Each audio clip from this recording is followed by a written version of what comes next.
శ్రీమాత్రి నమః.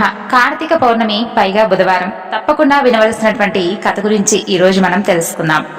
ఈ కార్తీక పౌర్ణమి నాడు దేవాలయంలో అంటే విష్ణు ఆలయంలో కానీ శివాలయంలో కానీ తెలిసి దీపం వెలిగించినా తెలియక దీపం వెలిగించినా కానీ ఏ విధమైనటువంటి ఫలితం కలుగుతుందో కార్తీక పౌర్ణమి గురించి ఒక చక్కని కథను సాక్షాత్తు వశిష్ఠ మహాముని జనక మహారాజుకు వివరిస్తాడు. చూడు రాజా, కార్తీక మాసంలో కార్తీక పౌర్ణమి నాడు హరినామ సంకీర్తనలు చేయుట వినుట, శివకేశవుల వద్ద దీపారాధన చేయుట, పురాణాన్ని చదువుట లేదంటే వినుట ఎంతో పుణ్యప్రదం. ఒకవేళ ఈ రోజున సాయంత్రం దేవతా దర్శనం చేయలేని వారు కాలసూత్రం అనేటటువంటి నరకంలో పడి కొట్టుమిట్టాడుతారు. కార్తీక శుద్ధ ద్వాదశి రోజున మనసారా శ్రీహరిని పూజించిన వారికి అక్షయ పుణ్యం కలుగుతుంది. అలాగే ఈ యొక్క కార్తీక పౌర్ణమి నాడు కూడా అదే విధమైనటువంటి పుణ్యం కలుగుతుంది. ఈ మాసంలో కనీసం ఇప్పటి వరకు ఎలాంటి పూజలు చేయలేని వారు, ధూపదీప నైవేద్యాలు కూడా కనీసం సమర్పించలేని వారు కార్తీక శుద్ధ త్రయోదశి నాడు కానీ చతుర్దశి కానీ కనీసం ఈ కార్తీక పౌర్ణమి రోజులందైనా నిష్ఠతో పూజ చేసి ఆవు నేతితో దీపాన్ని వెలిగించాలి. కనీసం ఈ రోజున ఆవు పాలు పితికినంతసేపు మాత్రం చేతనైనా దీపం ఉంచిన ఎడల మరు జన్మలో మంచి జన్మ పొందుతారు. ఇతరులు ఉంచినటువంటి దీపాన్ని ఎగదోసి వృత్తి చేసిన ఎడల లేదంటే ఆరిపోయినటువంటి దీపాన్ని తిరిగి మరలా వెలిగించిన వారైనా సరే సమస్త పాపాల నుండి బయటపడతారు. అందుకు ఒక కథ ఉంది, దాని గురించి వినమంటూ వశిష్ఠుల వారు ఒక చక్కని కథ గురించి వివరిస్తారు. పూర్వం సరస్వతీ నదీ తీరమున శిథిలమై ఉన్నటువంటి ఒక దేవాలయం ఉండేది. అక్కడ కర్మనిష్ఠుడు అనేటటువంటి ఒక దయార్థ హృదయుడైనటువంటి ఒక యోగి పుంగవుడు ఆ యొక్క దేవాలయం వద్దకు వచ్చి కార్తీక మాసం అంతా కూడా అక్కడే గడిపి పురాణ పఠనం చేస్తూ చక్కగా ఆ పాడుబడి ఉన్నటువంటి దేవాలయాన్ని శుభ్రంగా ఊడ్చి నీటితో కడిగి బొట్లు పెట్టి పక్క గ్రామానికి వెళ్లి ప్రమిదలు తెచ్చి దూదితో ఒత్తిడి వేసి 12 దీపాలు ఉంచి స్వామివారిని పూజిస్తూ నిష్ఠతో పురాణం చదువుకుంటూ ఉండేవాడు. ఈ విధంగా కార్తీక మాసం ప్రారంభం నుండి ప్రతిరోజు కూడా అదే విధంగా చేస్తూ ఉండేవాడు. ఒక రోజున కార్తీక పౌర్ణమి నాడు ఒక మూషికము ఆ యొక్క దేవాలయంలోకి ప్రవేశించి నలుమూలలో వెతికి తినడానికి దానికి ఏమీ కూడా దొరకనందున అక్కడ ఆరిపోయి ఉన్నటువంటి ఒక ఒత్తిని చూసి అదేమైనా తినేదేమోనని చెప్పి అనుకుని దానిని నోట కరుచుకుని పక్కనున్నటువంటి ఒక దీపం వద్ద ఆగుతుంది. ఆ విధంగా ఆ యొక్క మూషికం నోట కరిచి ఉన్నటువంటి ఆ ఒత్తి చివరకు అగ్ని అంటుకుని ఆరిపోయినటువంటి ఆ ఒత్తి కూడా వెలిగి వెలుతురు వస్తుంది. అది కార్తీక మాసం అవడం వలన, అందులోనూ విశేషించి కార్తీక పౌర్ణమి అవడం వలన శివాలయంలో ఆరిపోయినటువంటి ఒత్తి ఈ ఎలుక వలన ఎలుగడం వలన దాని పాపాలన్నీ కూడా హరించుకుపోయి అది గొప్ప పుణ్యం పొందింది. వెంటనే దాని రూపం మారిపోయి అది మానవ రూపంలో నిలబడింది. ఇక ధ్యాన నిష్టలో ఉన్నటువంటి ఆ యోగి పుంగవుడు తన కళ్ళు తెరిచి చూడగా పక్కనే ఉన్నటువంటి మానవుడు నిలబడి ఉండడం గమనించి, పోయి అసలు నీవెవరు, ఎందుకిలా నా ముందు నిలబడి ఉన్నావు అని ప్రశ్నిస్తాడు. అప్పుడు ఆ మానవుడు, ఆర్యా, నేను ఒక మూషికాన్ని. రాత్రి నేను ఆహారం కోసం వెతుక్కుంటూ ఈ దేవాలయంలోకి ప్రవేశించి ఇక్కడ నాకు ఏమీ దొరకనందున నెయ్యి వాసనలతో ఉన్నటువంటి ఆరిపోయినటువంటి ఒక ఒత్తిని అదేదో తినేటటువంటి పదార్థం అని చెప్పి భావించి దానిని నోట కరుచుకుని పక్కన ఉన్నటువంటి దీపం చెంత నిలబడి ఉన్నాను. అలా నిలబడి ఉండగా నా అదృష్టం కొద్దీ ఆ ఒత్తి వెలగడం వలన నేను చేసినటువంటి పాపాలన్నీ కూడా పోయినందువలన కాబోలు వెంటనే నా పూర్వజన్మ నేను ఎత్తాను. కాబట్టి ఓ మహానుభావ, నేను అసలు ఎందుకు ఈ మూషిక జన్మ ఎత్తవలసి వచ్చిందో దానికి కలిగినటువంటి కారణం ఏమిటో మీకు తెలిస్తే చెప్పండి అంటూ ఆ యొక్క మానవుడు కోరుకుంటాడు. అప్పుడు ఆ యొక్క యోగీశ్వరుడు ఎంతో ఆశ్చర్యపడి తన యొక్క దివ్య దృష్టితో సర్వము కూడా తెలుసుకొని, ఓయి, కిందటి జన్మలో నీవు బ్రాహ్మణుడవు, నిన్ను బాహ్లీకుడు అనేటటువంటి పేరుతో పిలిచేవారు. నీవు జైనమత వంశానికి చెందినవాడు. నీ కుటుంబాన్ని పోషించేందుకై వ్యవసాయం చేసుకుంటూ ధనాశాపరుడువై దైవ పూజలు నిత్యకర్మలు మర్చిపోయి నీచుల సహవాసం వలన నిషిద్ధాన్నం తింటూ మంచివారిని యోగ్యులను నిందిస్తూ పరుల చెంత స్వార్థ చింత కలవాడువై ఆడపిల్లలను అమ్మేటటువంటి వృత్తి చేస్తూ దాని వలన సంపాదించినటువంటి ధనాన్ని కూడబెడుతూ సమస్త తినుబండారాలను కడుచౌకగా కొనుక్కొని తిరిగి మరలా వాటిని ఎక్కువ ధరకు అమ్ముకుంటూ అలా సంపాదించినటువంటి ధనంతో నీవు అనుభవించకుండా ఇతరులకు ఇవ్వకుండా ఆ ధనాన్ని భూస్థాపితం చేసి పిసినారులై జీవించేవాడి. ఆ తరువాత మరణించిన తరువాత ఎలుక జన్మ ఎత్తి వెనుకటి జన్మ పాపాన్ని అనుభవిస్తూ ఉన్నావు. నేడు భగవంతుడి దగ్గర ఆరిపోయినటువంటి దీపాన్ని వెలిగించినందువలన, అందులోనూ ఈ రోజు విశేషమైనటువంటి కార్తీక పౌర్ణమి కావడం వలన నీవు నీ పుణ్యాన్ని మూటకట్టుకున్నావు. దానివలన నీకు మళ్ళా తిరిగి పూర్వజన్మ ప్రాప్తించింది. కాబట్టి నీవు ఇంకేమీ కూడా ఆలోచించకుండా నీ గ్రామానికి వెళ్లి ఎక్కడైతే నీ యొక్క పెరటి యందు నువ్వు పాతి పెట్టావో ఆ ధనాన్ని అంతా కూడా తవ్వి ఆ యొక్క ధనంతో దాన ధర్మాలు చేసి భగవంతుణ్ణి ప్రార్థించుకుని మోక్షాన్ని పొందు అంటూ అతనికి నీతులు చెప్పి పంపిస్తాడు ఆ యొక్క యోగి పుంగవుడు. విన్నావా రాజా? కార్తీక పౌర్ణమి నాడు తెలియక వెలిగించినటువంటి దీపం వలన ఒక మూషికానికి కలిగినటువంటి స్థితి గురించి తెలుసుకున్నావు కదా. కాబట్టి కార్తీక మాసం ఎంతో విశేషమైనటువంటి మాసం. అందులోనూ కార్తీక పౌర్ణమి ఇంకా ఎంతో విశేషమైనటువంటి రోజు. ఈ కార్తీక మాసం దామోదరుడికి కూడా అత్యంత ప్రీతికరమైనటువంటి మాసం. ఇక ఈ కార్తీక పౌర్ణమి నాడు కేదారేశ్వర వ్రతకథ విన్నా చదివినా కూడా సకల పాపహరణం, అలాగే దంపతుల మధ్య సఖ్యత పెరుగుతుంది. కాబట్టి ఈ వ్రతకథను కూడా తెలుసుకుని స్వామివారి అనుగ్రహాన్ని పొందుదాం. పరమేశ్వరుడి అర్ధాంగి పార్వతీదేవి తన పతి శరీరంలో అర్ధ భాగం పొందేటటువంటి నిమిత్తం చేసినటువంటి వ్రతం ఈ యొక్క కేదారేశ్వర వ్రతం. ఇప్పుడు ఈ వ్రతం గురించి మీకు చెబుతాను, శ్రద్ధగా ఆలకించండి అంటూ సూత మహాముని శౌనకాది మహర్షులందరికీ కూడా వివరించి చెబుతారు. ముల్లారా, పరమేశ్వరుడు పార్వతీ సమేతుడై కైలాసంలో నిండు సభలో కూర్చొనుంటాడు. అక్కడ సిద్ధ సాధ్య కింపురుష యక్షగంధర్వులు పరమేశ్వరుణ్ణి సేవిస్తూ ఉంటారు.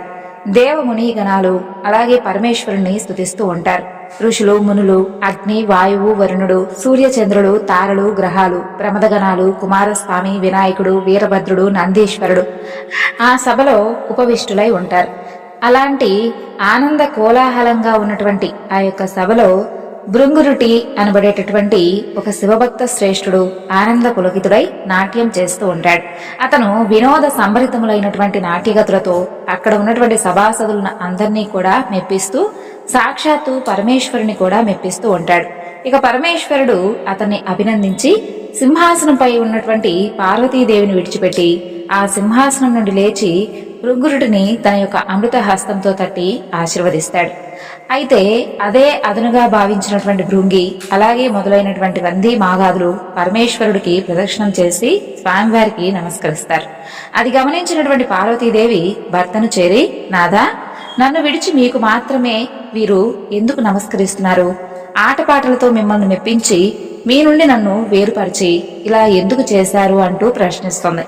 అప్పుడు పరమేశ్వరుడు సతీమణి పార్వతిని దగ్గరకు తీసుకుని, దేవి, పరమార్థ విధులైనటువంటి యోగులు నీ వలన ప్రయోజనం కలగచేయబడదని చెప్పి నిన్నిలా ఉపేక్షించి కేవలం నాకు మాత్రమే నమస్కరించారని చెప్పి జవాబిస్తాడు.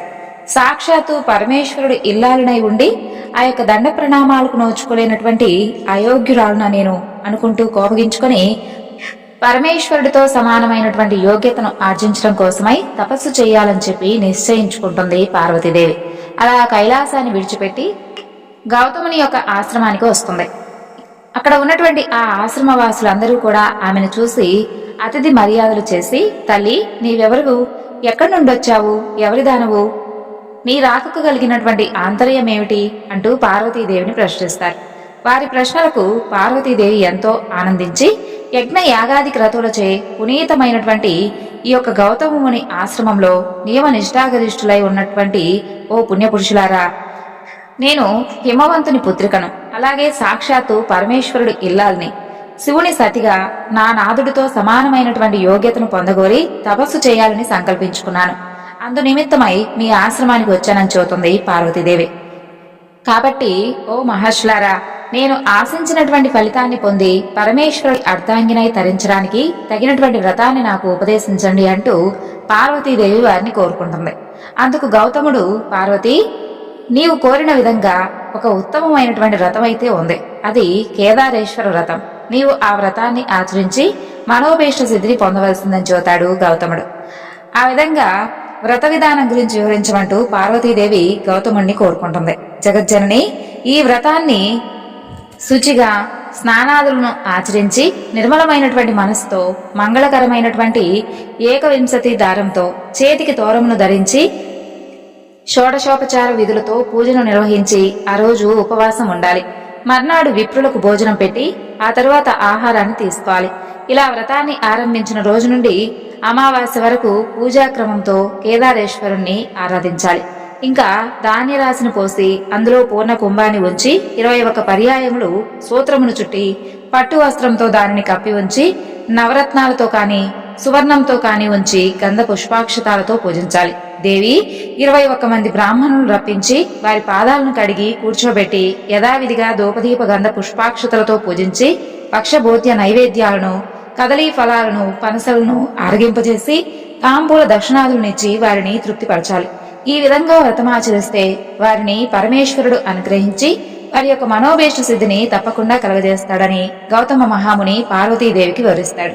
అలా గౌతమ మహర్షి చెప్పినటువంటి విధి విధానాలను అనుసరించి పార్వతీదేవి కేదారేశ్వర వ్రతాన్ని నిష్ఠగా భక్తితో చేస్తుంది. ఇక పరమేశ్వరుడు ఎంతో సంతోషించి ఆమె అభీష్టానుసారంగా తన యొక్క మేనులో సగభాగాన్ని పార్వతీదేవికి అనుగ్రహిస్తాడు. అప్పుడు జగదాంబ ఎంతో సంతోషించి భర్తతో నిజ నివాసమైనటువంటి కైలాసానికి చేరుకుంటుంది.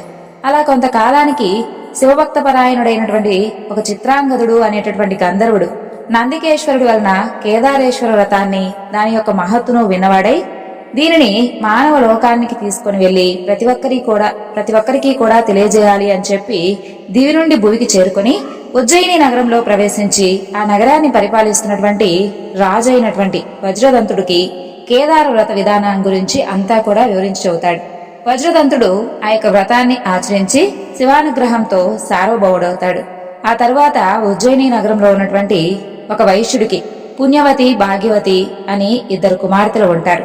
వారు ఒకనాడు తండ్రిని చేరి, జనక, మాకు కూడా కేదార వ్రతం గురించి అలాగే ఆ వ్రతాన్ని చేసేందుకు మాకు మీ నుండి అనుమతి కావాలి, కాబట్టి మీరు అనుమతి ఇవ్వండి అని అడుగుతారు. అందుకు ఆ తండ్రి, ఓ బిడ్డలారా, నేను దరిద్రుడను, మీకు వ్రతం చేసేందుకు కావలసినటువంటి సామాగ్రి అన్నీ కూడా సమకూర్చపెట్టేటటువంటి వాడిని అయితే నేను అస్సలు కాను, మీరు ఆ ఆలోచనను మానుకోండి అని చెప్పి చెబుతాడు. అందుకు ఆ వైశ్యపుత్రికలు, చూడండి నాన్నగారు, మీ ఆజ్ఞయే మాకు ధనం, కాబట్టి మీరు అనుమతిని ఇవ్వవలసింది అని చెప్పి కోరుకుంటారు. ఇక వారిద్దరూ కలిసి ఒక వటవృక్షం కింద కూర్చొని తోరం కట్టుకుని పూజను భక్తితో చేసుకుంటారు. పరమేశ్వరుడు వారికి పూజా సామాగ్రిని అనుగ్రహిస్తాడు. వారు కల్పోక్తంగా ఆ వ్రతాన్ని ఆచరిస్తారు. ఇక పరమేశ్వరుడు సాక్షాత్కరించి వారికి చక్కగా ఐశ్వర్యాలను సుందర రూపాలను ప్రసాదించి అంతర్ధానమవుతాడు. ఆ వైశ్యపుత్రికలకు యుక్త వయసు వస్తుంది. సౌందర్య సోయగం కలిగినటువంటి ఆ యొక్క వైశ్యపుత్రికలో పెద్దామె పుణ్యవతిని ఉజ్జయిని నగర మహారాజు, చిన్నామె భాగ్యవతిని చోళభూపాలుడు వివాహం చేసుకుంటారు. వారి తండ్రి అయినటువంటి వైశ్యుడు ధనధాన్య సమృద్ధితో రాజభోగాలతో పుత్రులను పొంది సుఖంగా జీవిస్తాడు. అలా మరికొంత కాలానికి చిన్న కుమార్తె భాగ్యవతి ఐశ్వర్య మదోన్మతురాలై కేదార వ్రతాన్ని మరిచిపోతుంది. అందువలన ఆమెకు ఈశ్వరానుగ్రహం కోల్పోతుంది. ఆమె భర్త ఆగ్రహానికి గురవుతుంది. ఇక ఆమె భర్త ఆమెను కుమారుణ్ణి రాజ్యం నుండి వెళ్ళగొట్టేస్తాడు. ఇక ఆమె పడరాని పాటలు పడుతూ ఒక బోయవాణి ఇంట ఆశ్రయం పొందుతుంది. ఒకనాడు ఆమె తన కుమారుని చెంతకు పిలిచి, నాయనా, నీ పెద్ద తల్లి ఉజ్జయినీపురం మహారాణి, ఆమె వద్దకు వెళ్లి మనం ఉన్నటువంటి పరిస్థితి గురించి ఆమెకు వివరించి ఆమెను సహాయం అర్థించి తీసుకునిరా అంటూ ఆ పిల్లవాడికి చెప్పి పంపిస్తుంది. అతను ఉజ్జయినికి వెళ్లి తమ దుస్థితి అంతా కూడా వివరించి చెబుతాడు. ఇక ఆమె కొంత ధనమిచ్చి కుమారుణ్ణి సాగనంపుతుంది. అతను తిరిగి వస్తూ ఉండగా మార్గమధ్యంలో పరమేశ్వరుడు ఒక చోరుడి రూపంలో అతన్ని అడ్డగించి అతని వద్ద ఉన్నటువంటి ధనాన్ని కొల్లగొడతాడు. ఇక అతను జరిగిన దానికి ఎంతో విచారించి మరలా పెద్ద తల్లి వద్దకు వెళ్లి జరిగినటువంటి సంగతంతా కూడా వివరించుతాడు. ఆమె మరలా కొంత ధనాన్ని ఇచ్చి పంపిస్తుంది. ఇక ఆ తర్వాత కూడా మరలా ఆ పిల్లవాడు మార్గమధ్యంలో వస్తూ ఉంటే చోరు రూపుడైనటువంటి పరమేశ్వరుడు ఆ సొమ్మును తీసుకుని వెళ్ళిపోతాడు. మరలా అతను పెద్ద తల్లి వద్దకు బయలుదేరగా అంతర్వాహిని నుండి పరమేశ్వరుడు ఈ విధంగా పలుకుతాడు, ఓయి, నీవు ఎన్నిసార్లు నీ పెద్ద తల్లిని అడిగి సొమ్ము తీసుకొచ్చినప్పటికీ నీ తల్లి కేదార వ్రతాన్ని మానివేసింది. ఆ కారణంగా ఆ సొమ్ము మీకు ఎట్టి పరిస్థితిలో కూడా దక్కనివ్వనంటూ హెచ్చరిస్తాడు. ఆ మాటలు విన్నటువంటి ఆ పిల్లవాడు తిన్నగా పెద్ద తల్లి వద్దకు వెళ్లి తాను విన్నటువంటి మాటలన్నీ కూడా తన పెద్ద తల్లికి చెబుతాడు. అప్పుడు ఆమె బాగా ఆలోచించి అతని చేత కేదార వ్రతం చేయించి డబ్బిచ్చి పంపిస్తుంది. తల్లితో కేదార వ్రతం చేయవలసిందిగా చెప్పమని చెబుతుంది. అతను ఆ ప్రకారంగా తల్లి వద్దకు వెళ్లి పెద్ద తల్లి ఇచ్చినటువంటి సొమ్మును తల్లికి ఇచ్చి కేదార వ్రతం చేయవలసిందంటూ పెద్దమ్మ చెప్పినటువంటి మాటలను గుర్తు చేస్తాడు. ఇక భాగ్యవతి తన తప్పును తెలుసుకుని పరమేశ్వరుణ్ణి మన్నించమంటూ వేడుకుంటుంది. భక్తితో కేదార వ్రతాన్ని చేస్తుంది. ఆమె భర్త మంది మార్బలంతో వచ్చి ఆమెను కుమారుణ్ణి రాజధానికి తీసుకుని వెళ్తాడు. ఇక భాగ్యవతి ఎప్పుడూ కూడా పరమేశ్వరుణ్ణి కేదార వ్రతాన్ని మర్చిపోకుండా ప్రతి సంవత్సరం కూడా కేదార వ్రతం చేస్తూ శివానుగ్రహాన్ని పొంది సుఖశాంతులతో సౌభాగ్య సంపదలతో జీవించింది. కాబట్టి విన్నారు కదా, కేదార వ్రతాన్ని ఎవరైతే భక్తి శ్రద్ధలతో వింటారో వారికి ఉన్నటువంటి సకల పాపాలన్నీ కూడా హరించుకుపోయి పరమేశ్వరుని యొక్క అనుగ్రహంతో పాటు పార్వతీదేవి యొక్క అనుగ్రహం కూడా కలుగుతుంది.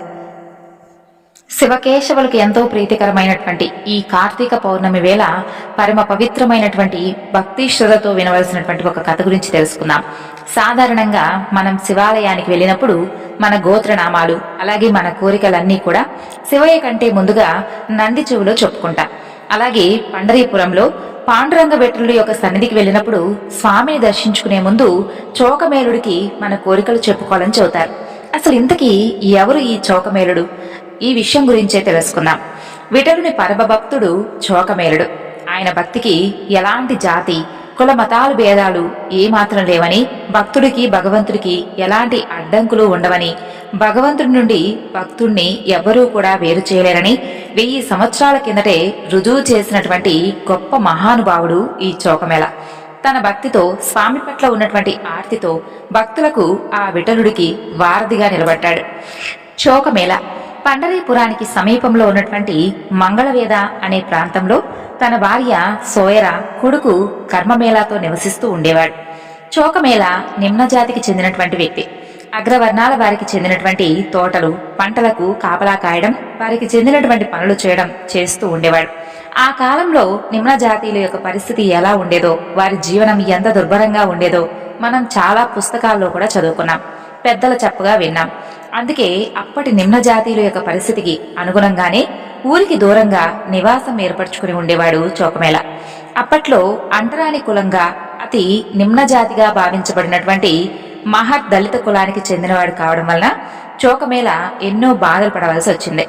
ఇక మహర్ కులస్తులు గ్రామాన్ని ఊడ్చి శుభ్రంగా ఉంచడం, చచ్చినటువంటి పశువులను తొలగించి వాటిని ఊరి అవతల ఖననం చేయడం కాకుండా ఊరికి దూరంగా ఆయా కులస్తులతో పాటే ఉండాలన్నది ఆ రోజుల్లో నియమం. అందరితో కలిసి నిలబడ్డానికి వీలు లేనటువంటి స్థితిలో ఇక చదువులకు కూడా చదువుకోవడానికి ఆస్కారం ఎక్కడా కూడా లేకుండా ఉన్నటువంటి పరిస్థితి. తినే తిండిలో కూడా అతి జుగుత్సాహకరమైనటువంటి పరిస్థితిపై కులస్తులు తినగా, అంటే పెద్ద కులస్తులు తినగా వదిలేసినటువంటి తిండిని ప్రసాదంలా సేకరించి తినడం, ఇలా ఉండేది అప్పటి పరిస్థితి. అయితే ఇలాంటి బాధలన్నీ కూడా చోకమేళ కూడా అనుభవించాడు. ఆ బాధలన్నీ కూడా ఒక ఎత్తైతే తన ఆరాధ్య దైవాన్ని తనివి తీరా చూసుకునేటటువంటి భాగ్యం కూడా లేనటువంటి దుస్థితి ఈ చోకమేళకు చాలా బాధకు గురిచేసింది.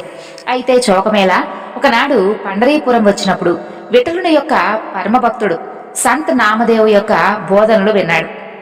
అప్పటికి అతను తల్లి ద్వారా విఠలుడు గురించి విని స్వామి మీద అపరిమితమైనటువంటి ప్రేమను భక్తిని పెంచుకున్నాడు.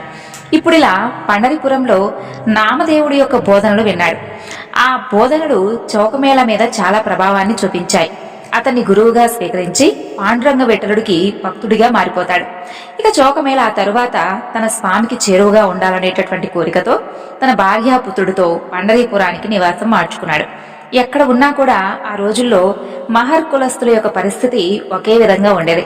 అందుకే పండరీపురం వచ్చినా కూడా చౌకమేళ తన సాటి కులస్తులతో పాటు ఊరి చివరినే ఉండవలసి వచ్చింది. ఎంతో ఆశతో తన స్వామిని నిరంతరం కూడా చూసుకోవాలనేటటువంటి కోరికతో పండరీపురానికి వచ్చిన చోకమేలుడికి గుడిలోకి ప్రవేశం లేకుండా కట్టడి చేస్తూ ఉండేవారు ఆలయ పెద్దలు. ఇక చేసేది లేక చంద్రబాగ నది ఒడ్డున ఒక గుడిసె వేసుకుని ఉండసాగాడు. దూరం నుండైనా స్వామి ఉన్నటువంటి గుడినైనా కూడా చూడొచ్చు కదా అని చెప్పి ఆశపడ్డాడు. సమాజంలో మనుషుల మధ్య ఉన్నటువంటి వ్యత్యాసం ఒకలా అయితే, ఒకలా ఈ బాధ పెడితే కనీసం తన స్వామిని కంటితో కూడా చూసుకోవడానికి లేకుండా పోయిందని మరొక విధంగా బాధపడుతూ ఉండేవాడు చౌకమేళ. ఆ బాధనంతటినీ కూడా అతను గానంలా చేయడం ద్వారా విఠలుడికి చెప్పుకుంటూ ఉండేవాడు. ఆ తరువాత మరాఠీ భాషలో పాడుకుంటూ భక్తిపూర్వకమైనటువంటి పాటలు భజనలు అప్పట్లో అట్టడుగు వర్గంగా ఉన్నప్పటికీ కూడా చౌకమేళ పాడినటువంటి ఆ అభంగులన్నీ కూడా కేవలం తన బాధను ఆర్తిని తెలియజేసేలా నోటి ద్వారా పాడినవే కావడం వల్ల ఈ యొక్క అభంగులు ఇప్పుడు పూర్తిగా దొరకకపోయినా అనంత భట్ అనేటటువంటి భక్తుడు సేకరించి వాటిని రాసి భద్రపరచడంతో కొన్ని మాత్రం ఇప్పుడు లభ్యమవుతూనే ఉన్నాయి. అలా దూరం నుండి చూస్తూ ఉండలేక ఆలయం దగ్గరకు వచ్చి బయట నుండైనా స్వామిని చూసుకుంటాననుకుంటూ గుడి బయట పాడుకుంటూ ఉంటాడు చౌకమేళ. అయితే అతను ఒక అంటరానివాడు. అలా గుడి దగ్గరకు రావడం అక్కడ పూజార్లు పెద్దలు ఆయన్ని చూసి సహించలేకపోయేవారు. అతన్ని తిట్టి కొట్టి దూరంగా తోసేసేవారు. ఏడ్చుకుంటూ దూరంగా వెళ్లిపోయిన చౌకమేళ గుడి ఎదురుగా నదీ తీరంలో ఉన్నటువంటి తన గుడిసె ముందు కూర్చొని ఆర్తితో పాటలు పాడుకుంటూ తన బాధనంతా కూడా స్వామికి చెప్పుకుంటూ ఉండేవాడు. అలా రోజులు గడిచిపోతూ ఉంటాయి. రోజులు గడుస్తున్న కొద్దీ చౌకమేళ బాధ తీవ్రమవుతూ ఉంటుంది. తన స్వామిని కల్లారా చూడలేనటువంటి తన బ్రతుకు ఎందుకని చెప్పి తీవ్రమైనటువంటి వేదనలో పడిపోతాడు. భర్త పరిస్థితి చూసినటువంటి చౌకమేళ భార్య ఆందోళన పడుతుంది. తన భర్త ఏమైపోతాడో అని భయపడుతుంది.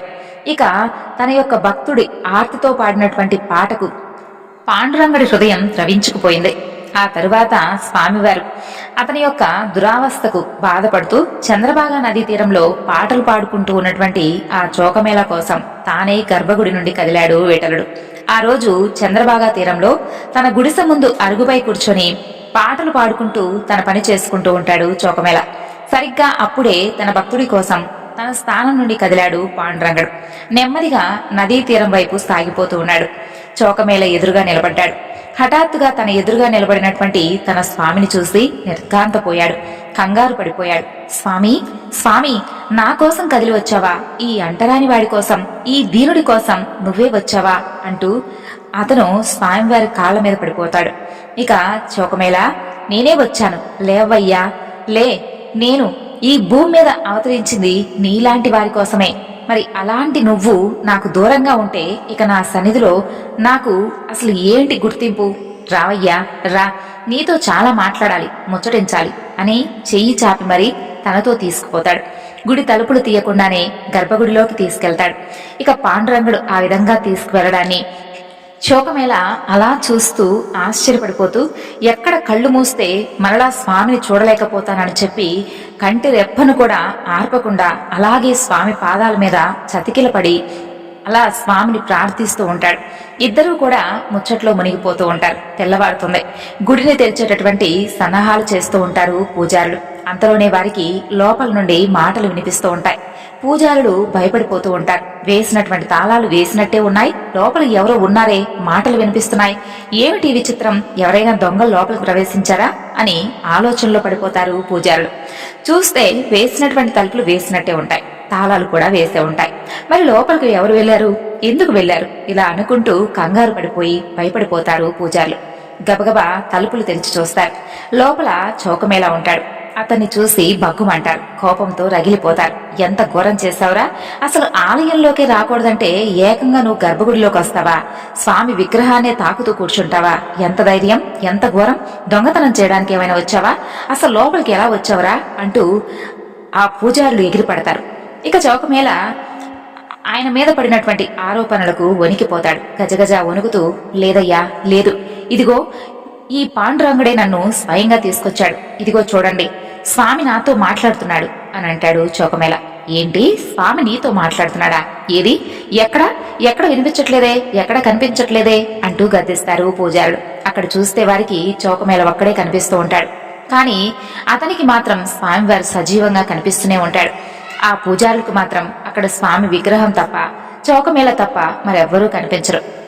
దాంతో ఏంటి, దొంగ దొరికాక తప్పించుకోవడానికి అబద్ధాలు ఆడతాడు కదా, అలాగే నువ్వు కూడా అబద్ధాలు చెబుతున్నావా ఏమిటి అంటూ చౌకమేళను బయట కూర్చొని చంపలు వాయించేస్తారు ఆ పూజారులు. అలా గుడి లోపలికి వచ్చి గుడిని అపవిత్రం చేసినందుకు అతనికి శిక్ష వేయాలనుకుంటారు. అతను పండరీపురంలోనే ఉంటే ఇలాగే మాటి మాటికి గుడి లోపలికి వస్తాడని చెప్పి భావించి అతనికి పుర బహిష్కార శిక్షగా విధిస్తారు. ఇక చౌకమేళ పండరీపురంలో ఉండడానికి వీల్లేదని నదికి ఆవలి వైపుకు వెళ్లిపోవాలని చెప్పి తీర్మానిస్తారు. ఇక వెళ్లిపోక తప్పదని చెప్పి నిర్బంధిస్తారు. సరేనంటూ పెద్దలు తీర్మానించిన విధంగా నదికి అవతల వైపు వెళ్ళిపోతాడు. ఇక ఒక రోజున తన గుడిసె ముందు ఒక చెట్టు నీడలో కూర్చుని భోజనం చేస్తూ ఉంటాడు చోకమేళ. అతని భార్య కూడా భర్తకు వడ్డిస్తూ ఉంటుంది. ఆ సమయంలో అక్కడికి వస్తాడు పాండురంగ విఠలుడు. ఏమయ్యా చోకమేళ, నాకు పెట్టకుండానే నువ్వు తింటున్నావటయ్యా, నాకు కూడా ఆకలిగా ఉంది కదా, భోజనం పెట్టవేంటయ్యా అని అడుగుతాడు. స్వామిని చూసి ఆనందంతో ఉబ్బి తబ్బిపోతాడు చోకమేళ. అతని భార్య విఠలుడిని సగౌరవంగా ఆహ్వానించి పూజించి భోజనం వడ్డిస్తుంది. అలా వడ్డిస్తున్న సమయంలో తనకు పెరుగు కావాలని అడుగుతాడు విఠలుడు. ఇక చౌకమేళ భార్య పెరుగు వడ్డించబోతుంది. అలా వడ్డిస్తున్నప్పుడు స్వామిని చూసినటువంటి ఆనందమో కంగారమో లేదంటే భయమో తెలియదు కానీ ఆమె చెయ్యి వణికి పెరుగు తొణుకుతుంది. దాంతో పెరుగు కాస్త స్వామివారి పంచి మీద పడుతుంది. జరిగిన దానికి చౌకమేళ, అయ్యో ఏంటా నిర్లక్ష్యం, స్వామి మీద చూడు పెరుగు పడింది, స్వామివారి బట్టలన్నీ కూడా పాడైపోయాయి అంటూ కంగారు పడి భార్యను కసురుకుంటాడు. ఎంత పని చేశావు, సరిగ్గా చూసుకుని అవసరం లేదా, నీ దృష్టి ఎక్కడుంది, ఎందుకు ఇలా చేశావు అని అరుస్తాడు. అయితే సరిగ్గా అదే సమయంలో ఆలయ పూజారి అటువైపు వెళ్తూ చౌకమేళ గద్దింపు వింటాడు. ఓహో, ఈ చౌకమేళ తాను రావడం చూసి పరోక్షంగా తననే ఇలా ఏమైనా అంటున్నాడా ఏంటి అని చెప్పి భావించి వెంటనే కోపంగా వెళ్లి, ఓ చౌకమేళ, నీకెంత అహంకారం రా, నన్నే చూసి గద్దిస్తావా, అంత గొప్పవాడివయ్యావా, చిన్న పెద్ద మంచి చెడు ఏమి లేదట్రా అంటూ చౌకమేళను చంప మీద గట్టిగా కొడతాడు. ఇక ఆ గలబాకు విఠలుడు అదృశ్యమవుతాడు. ఇక చౌకమేళను కొట్టినటువంటి పూజారి మాత్రం అలా కొడుతున్నప్పుడు అంటరాని వాడైనటువంటి చౌకమేళను తాకినందుకు అక్కడే ఉన్నటువంటి నదిలో స్నానం చేసి ఆలయానికి వెళ్ళిపోతాడు. ఆలయంలోకి వెళ్ళినటువంటి పూజారికి అక్కడ వింత దృశ్యం కనిపిస్తుంది. విగ్రహం ఉన్నటువంటి ఆ విఠలుడి కళ్ళ నుండి కన్నీరు స్రవిస్తూ ఉంటుంది. పాండురంగడి యొక్క చంప ఎవరో కొట్టినట్లుగా ఎర్రగా కందిపోయి ఉంటుంది. ఇక స్వామివారి ముఖం వెలవెలబోతూ ఉంటుంది, దీనంగా ఉంటుంది. అలా స్వామిని చూసినటువంటి పూజారికి అర్థమైపోతుంది తాను చౌకమేళుని పట్ల అతని మీద చూపించినటువంటి అనుచిత ప్రవర్తనకు ఫలితం ఇదా అని చెప్పి అనుకుంటాడు. ఇక అతను చూపించినటువంటి దురుసుతనం, తన భక్తుడి యొక్క బాధ, ఇదంతా కూడా స్వామివారు స్వయంగా తీసుకున్నాడు. అయ్యో ఎంత పని జరిగిపోయింది, ఇప్పుడు ఏది దారి అనుకుంటూ పెద్దల దగ్గరకు పరుగులు పెడతాడు ఆ పూజారి. ఇక జ్ఞానుడి దగ్గరకు వెళ్లి చౌకమేళ పట్ల తాను చేసినటువంటి దురాగతం, దాని ఫలితంగా ఆలయంలో పాండురంగడి యొక్క స్థితి వారికి చెప్పి నాకు తరుణోపాయం చెప్పండి అని చెప్పి వారి కాళ్ళ మీద పడతాడు. భక్తుల పట్ల చూపించినటువంటి దురాగతాలను స్వామి ఎప్పుడూ కూడా సహించడు. ఇలాంటి సమయంలో ఈ విషయంలో మాత్రం స్వామిని ఎవరూ కూడా శాంతపరచలేరు. మరలా స్వామిని మామూలు స్థితికి తీసుకురావాలంటే ఆ భక్తుడికే సాధ్యపడుతుంది. కాబట్టి నువ్వు వెళ్లి ఆ చౌకమేళని వేడుకో, అది తప్ప మరొక మార్గం లేదని చెప్పి చెబుతారు. ఆ చౌకమేళుడే నిన్ను ఈ స్థితి నుండి కాపాడగలడని చెప్పి సలహా ఇస్తారా పెద్దలు. హుటాహుటిన చౌకమేళ దగ్గరకు పరుగులు పెడతాడు పూజారి. అయ్యా చౌకమేళ, వెంటనే నాతో పాటు రావాలయ్యా, నువ్వు వస్తేనే స్వామి వెంటనే కొంచెం శాంతిస్తాడంటూ అతని చేతులు పట్టుకుని దీనంగా అర్థిస్తాడు. అయ్యయ్యో ఇదేంటయ్యా, నేనేమో అంటరాని వాణ్ణి, నన్ను తాకుతున్నారేంటి, ఇది తగదయ్యా తగదు, దూరం దూరం అంటూ చౌకమేళ దూరం జరుగుతాడు. అయ్యో ఇంకా అంటరానివాడు అగ్రకులస్తుడు ఏంటయ్యా, ఆ అహంకారంతోనే అజ్ఞానంతోనే నీ పట్ల అనుచితంగా ప్రవర్తించాను, అందుకు ఫలితం ఆ విఠలుడు వెంటనే నాకు చూపించాడు. ఇక నా అజ్ఞానం అహంకారం అన్నీ అణిగిపోయాయి, నువ్వు వెంటనే నాతో పాటు వచ్చి స్వామిని సాంతనపరచాలంటూ స్వయంగా ఆ చౌకమేళను తీసుకుని ఆలయానికి బయలుదేరుతాడు పూజారి. ఆలయానికి చేరుకొని స్వామి చెంత అలా చేరి విఠలుడి యొక్క స్థితిని చూసి కన్నీళ్లతో కదిలిపోతాడు చౌకమేళ. అయ్యో స్వామి, నా కారణంగా నువ్వు ఇంతగా బాధపడుతున్నావా, స్వామి నీవే ఇలా ఉంటే మాకు దిక్కెవరయ్యా, అజ్ఞానం, మా అజ్ఞానాన్ని మన్నించి శాంతించవయ్యా అంటూ పరిపరి విధాలుగా ప్రార్థిస్తాడు చౌకమేళ. తన భక్తుడి యొక్క ఆర్తికి మరలా తిరిగి మామూలు స్థితికి వస్తాడు పాండురంగడు. ఆ తరువాత ఒకసారి భక్తనామదేవుడు వస్తాడు. పాండురంగడి సన్నిధికి వస్తాడు. స్వామిని దర్శించుకున్న సందర్భంలో విఠలుడి కళ్ళ నుండి ధారాపాతంగా కన్నీళ్లు కారుతూ ఉండడం చూస్తాడు నామదేవుడు. అయ్యో స్వామి, ఎందుకలా దుఃఖిస్తున్నావు, ఎందుకని నీకేం కష్టం వచ్చిందయ్యా అంటాడు ఆర్తిగా. ఇక నీలాగే నా పరమభక్తుడు చౌకమేళ, అతను కాసేపటి క్రితమే జన్మ చాలించాడు. ఒక నిర్మాణపు పనిచేస్తూ ఆ పని ప్రదేశంలో గోడ కూలి ఆ గోడ కింద పడి తను చాలించాడు అని చూతాడు పాండురంగడు. ఆ పరమభక్తుడికి కైవల్యం ఇచ్చి నీ సన్నిధికి చేర్చుకున్నావా స్వామి అని నామదేవుడు కూడా కన్నీరు పెట్టుకుంటాడు. అప్పుడు విఠలుడు, నువ్వు నా కోసం ఒక కార్యం చెయ్యాలయ్యా నామదేవా అంటాడు. ఏమిటి స్వామి చెప్పు అంటాడు నామదేవుడు. నా భక్తుడైనటువంటి చౌకమేళ తనువు చాలించే వరకు నన్ను ఒకే ఒక కోరికను కోరుతూనే ఉండేవాడు. కానీ ఆ కోరిక తీరనేలేదు. అందుకే ఆ కోరికని ఇప్పుడు నువ్వు తీర్చాలి. అందుకు నీ సహాయం కావాలంటాడు పాండురంగ విఠలుడు. సెలవివ్వవయ్యా స్వామి అంటాడు నామదేవుడు.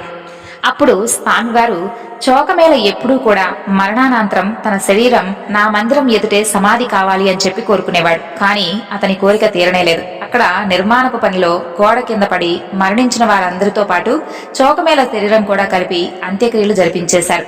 కాబట్టి అతని శరీరాన్ని ఇక్కడ సమాధి చేసే అవకాశం లేదు. అందుకే కనీసం అతని అస్థికలైనా తీసుకొచ్చి ఇక్కడ నా మందిరం ఎదురుగా సమాధి చెయ్యంటాడు పాండురంగడు. అయ్యో విఠల, అదెలా సాధ్యం?